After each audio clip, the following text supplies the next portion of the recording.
And of course the help from Salsi. He just stayed up here the entire time. Salsi was up behind this cliff and never got touched pretty much. I mean, he got down to half health, sure. I mean, card result's going to be some of that, but he did an excellent job. Let's get his gold real quick. He can afford death cap right now. He's going to need that. Very much so. Can he stop this? They do have a teleport in here, possibly with a steal. For Dyrus. Well, not smite in time. Rain Man actually picked up that kill on Azereth, but they can stay on the odd one. Should be able to do this. Yeah, that's going to be a dead bundle right there. Dyrus getting the kill. Red buff on him. Traded 1 for 1, but they did lose a dragon, and now a turret, it looks like. Really good pushes coming in here from solo mid. Jana will survive there, and that is going to be a turret. So they've managed to equalize the dragons, pick up their first turret of the game, and they're now also up on kills. So solo mid now in the lead in this game. Game 2 is do or die for solo mid. They must win this to stay in the winner bracket. Epic 1-0 in the series. Best of 3 winner bracket finals right here. Okay, farm some minions. Farming it up. Oh yeah. And he does. Okay, farm some minions. Farming it up. Oh yeah. And he does have that eye edge. You're going to go ahead and look at his gold right now, 764. So we'll be going for a little bit of attack speed after this. Looking for that 1195 to get the Zeal under his belt, or maybe some health steal. He does have that Q to already get that attack speed. It's on quite a big cooldown, so we'll have to see really which way he chooses. I'd figure he'd go for the attack speed now. That also gives him mobility in and out of the fight. Yeah, Westrise needs to be a little bit afraid of Nass as well. He's been doing some good damage. You can see his health getting a little bit low. He's still trying to get that Bloodthirster, even though the Tristana already has the Infinity Edge plus bonus gold. So Westrise hasn't invited to buy the Bloodthirster. I think you should buy it now and then get back and start stacking it. You do need to get those stacks of Bloodthirster to make it worth buying. The longer you wait before you stack it, the worse off you're going to be in every sequential fight. Yeah, it's very true. But this could be you know you're getting it, but you got to get it to get its potential. You have to get it as soon as possible. And those minions, he could have done a few more shots and been all right with it. But he's playing it safe. He wants to get that vision away. Yeah. Or he doesn't have that vision, rather. Yeah, Trundle showed up, and he's like, no thanks. But Dyrus is going to push there, and he's actually going to do a great job of this one. Takes that one down, equalizes the turret count. That equalizes the gold, too. It's 400 apart, and that's just fine. Card result not enough to help as Tristana jumped in on Westerice. Was not enough damage there. He will recall this time around, which is definitely the right choice. But it looks like Epic doesn't have enough to defend his turret here. There's a lot of focus bottom right now. Yeah, they really want it, and I think it's a great choice for Solomon to do this. Looks like he just uses Contaminate. Actually, he's Dan's on 3 gold per 10s. Out of that. He's playing super late game. He's on 3 gold per 10s, and he's getting Spell Vamp. Like, he's building non-tank, though, which scares me a little bit, because I don't think Yorick is enough tank. I mean, he's going to really rely on levels, and I don't know. He has no mitigation at all. This is a scary build from Dan. I don't know if this is going to work for him. Yeah, we did say that Skarner is a late-game character, but you still have to have that mid-game mitigation, a little bit of armor, a little bit of magic resist. He's really going for that damage and being a bursty tank, kind of a mage bruiser, if you will. And we have up top, Rain Man going at it. Goes ahead and gets the teleport out. Dyrus is going to be caught here. It looks like he's not going to be able to make it out of that one. Not with the constant defile around him, but he is going to fight it to the last second here, and he's going to head right towards the turn. They get an I don't know, not sure why they exhausted him, but they exhausted him for good measure. They picked up a lot of kills for that one. Flash was used multiple times there. Looks like Reginald and the Rain Man used their flashes. Darius used his. Teleport is still up for this Nasus. Has Frozen Heart already. Spirit Visage in there as well, so a lot of cooldown reduction. In here, 10 plus 20. Look at those stats right there. 36 CDR, so he's 20 utility Nasus, by the way. Interesting build there. Still has his Philosopher's Stone. Can turn that into a, probably not Shirelia's. I mean, it could be Shirelia's, but it's also likely to be, what's the name of that? The Elisa's Miracle. There we go. Get some tenacity on him. Ah, yes. They're going to jump in. They don't quite get the stun on the Chaos. They bait out a little bit. Great ults there. Looks like that's going to be a dead Jana, and now Westerice not in great shape either. Flashes out everywhere, and there's one more attack to get the kill. Exhaust goes out. He might be okay, actually. Trying to stun KX into the wall. Oh my gosh, he'll get it. Yes, he will. Wow. And it's going to be okay here. Now trying to run away, and actually that's a decent trade. I'm surprised they traded 1 for 1. That was amazing. Actually, two for Shanna and Vane down on Tristana, so very good job there. Trundle was able to come into the last second, and Vane, that exhaust, you don't really think you're like, yeah, I can still shoot her twice, but I'm like doing 80% less damage right now. So that's not going to help out, even if the other person is critting. Very nice job there by Vane, actually picking herself up a kill. Westrice, a little bit of money under his belt on that one. It looks like he does have that Bloodthirster, but again, it's down to his 0 stacks. Yeah, indeed, that is the case. He's going to push in here and say, hey, look, some wolves. Go for those guys. York milling about. As that man immune, it's about halfway through. It's not too bad. He's got some good AD, 167. That's pretty awesome. Spirit Wizard in there, dodging there. Dyrus got a kill here while dying. Or not Dyrus, Westrice, and still has a stack on his Bloodthirster. It was like the death that happened and the kill happened right after, and he actually still has a stack, like Karthus getting stacks. That's hilarious. Pretty good. I'm a fan. Oh, it's the turret. It was the turret. That's why. Yeah. Awesome. So we will see, farming up some resources around the map. Nasus up top doing what he does. Eat that Q up. We're going to go ahead and see what we got on him.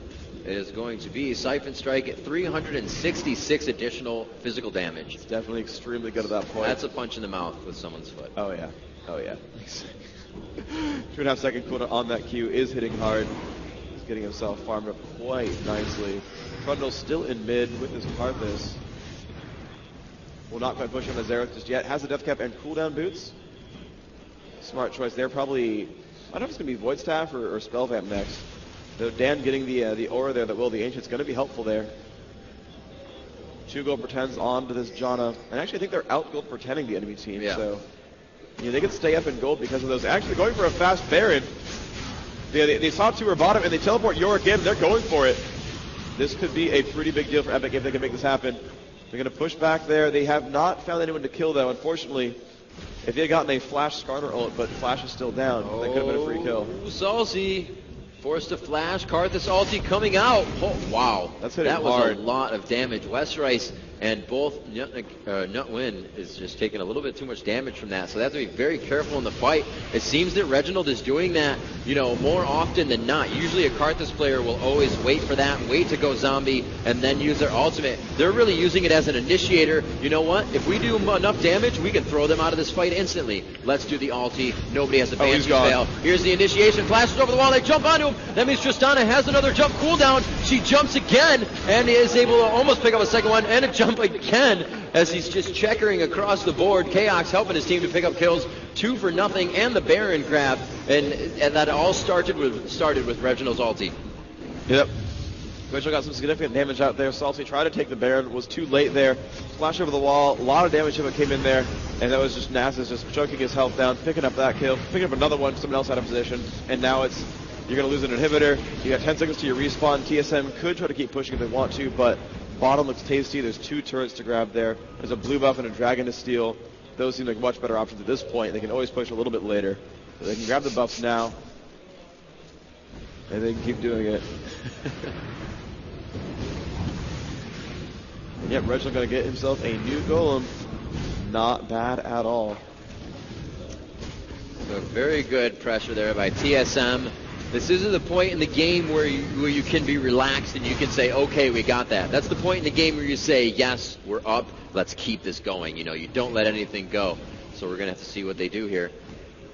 And it will be Rainman still pushing top. They were able to just grab Dragon. Very nice. That's going to be another 150, 190 gold for the entire team. And TSM is doing a very great job of holding their turrets. They have only lost 1 to the 5 turrets down for Epic. So that's a lot of global gold that Epic is missing right now. Absolutely. It could be another 150 right here. Yep. Nope, they will back off. Good hold by Odd1 especially. Indeed, yeah, they're not going to lose any turrets there. They've still only lost 1 on the map. They're up to the 5 turret kills. Now, we saw this before as well, where they like, oh yeah, we got all 6 turrets, and then they couldn't quite close the game out. But this time around, they're much farther ahead in gold. They're up 8K against, only a 35,000, so they're getting up there. Now, Dan right now, combining some items, has his Shurelias now. He's getting a lot of auras for his team. Shurelias plus this Will, the Aegis as well. Still has a cage pick and a heart of gold in there, but he's getting, a lot of gold out for him. So even despite these gold pretends, still not, really winning in gold for a team, just because TSM is playing so incredibly well right now. But the one thing that can happen is always that double vein. Now, Western's had a really bad early laning, but he's getting there. He's got that Bloodthirster. He's halfway stacked. He's got a Zeal.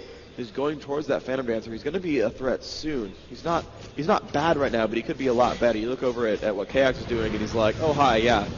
Infinity Edge Zeal, Last Whisper, a lot more damage up for my team. But you can always see Vayne eventually get there. And with York cloning you, that can be enough to matter. But right now, TSM are controlling the map, and they're pushing these turrets down. They've got the first 6. Salsa just got caught by a wall. And there's the teleports in. Wow. Taking down turrets. Again, the initiation with Requiem from Karthus. Reginald will be in there again, shredding the magic resistance of Epik by throwing that wall down. They're doing a very good job of keeping the pressure on. There's the ulti coming out. Kaox taking way too much damage. It gets dropped instantly. And Epik is in a very good position for this fight, but you can just see how tiny these slits of health are on the team of TSM and how big they are of Epik. That means squishy to tanky, and that's exactly how that result, or how that fight ended for that result. A very good game by TSM, able to switch it up and pull out a new, or not a new team comp, but a different team comp than last game. And they were able to come out with this one, bringing it to a Game 3 here at MLG Providence. Yes, and it is indeed going to be Game 3, guys. Do not go anywhere. There is another game to decide who is guaranteed second place and will move on and you know, into that grand final tomorrow. The loser here will have to go down here. The loser of this next game will go down and face the winner of Dignitas versus Reflect. Dignitas versus Reflex still happening in the background right now. Dignitas was up 1-0 before. We'll see how that goes in the future, but that's going to be a very important game as well. The loser of that is out of the tournament, only 4th place.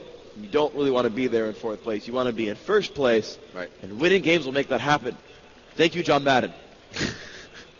He caught it in the end zone. It was a touchdown. He got it in the end zone. Well, unless you were in an interception, then it could be. Oh my. Gaming House OP bro. TSM. We'll have to see here. You said the gold pretends on Dan Din. He actually won a different build than he had the entire time against one of the tankiest teams that TSM has brought to the table today. Yeah, absolutely. So that was kind of a little bit different. All right, and look at that. The crowd out there. We got some giveaways. Jessica's out there giving some giveaways to the crowd. People cheering. They want some free stuff. Throwing them out to the seats. Throws out, and a catch coming in there in the end zone for a touchdown. One more coming out there. One to the right on one to the left. Giving the crowd a cheer. Throws it out in the background as well. And some shots coming out. One to the right. And another catch coming in there in from the gamers in the background. More cheering coming out there. They're going to go for another one. There's a toss up to the front. He's going to catch that one over his head. And one of the third. We're going to catch that one. And they're going to sit back down. That's going to be it. Another guy waving in the background there. Bam. Bam. That's how it works. That's how it works. Indeed. And guys, it is time for an interview. So stay tuned for that and Game 3. Hi guys, I am here. What an amazing game. I can't believe it's going to go into Game 3 between these two amazing teams. I'm sure those brothers are just duking it out right now in their minds. I am actually here right now with Pooksy, someone who is known for streaming. She's been to tournaments. Great girl. And I just have a couple of questions for her. So do you have any favorite teams here today? TSM is definitely my favorite team. All right. And do you think TSM is going to win? I actually think EG is going to win. They've been playing really well this tournament. You've got fans and haters in the audience right now. It's just, they're split evenly, it seems like. All right. So how are you liking MLG so far? I'm liking it a lot. The League of Legends community here is huge. It's a lot of fun. What do you think of the audience? What was that? I said, what do you think of the audience? It's a lot bigger than IEM New York, so they're super cool. Who do you think is gonna? So you said you think Epic Gamer is gonna win. Why do you think Epic Gamer is gonna win? Just they've been playing very well this game. Westress has been He's been playing very well. It's crazy. I'm surprised. All right. Well, thanks for the interview, and back to you guys in the studio. All right, guys, thanks. We're going to have a few more matches coming up for you in just a little bit. We're going to take a quick break. You're going to get to see Nexi playing Gears of War. I know you all want to go and do something, go to the bathroom, but check this out. It's going to be pretty amazing. He's a pretty foolish guy. You'll be happy to know Nexi is recovering nicely after a 6-hour operation to reattach the left arm he lost during his walkthrough of Gears of War 3. Hey, what's up, guys? It's Nexy, and I'm exhausted. It's now 9 a.m., and I've been up all night playing Gears of War 3. Yes! This game is near and dear to my heart. Back in the Gears of War 1 days, I played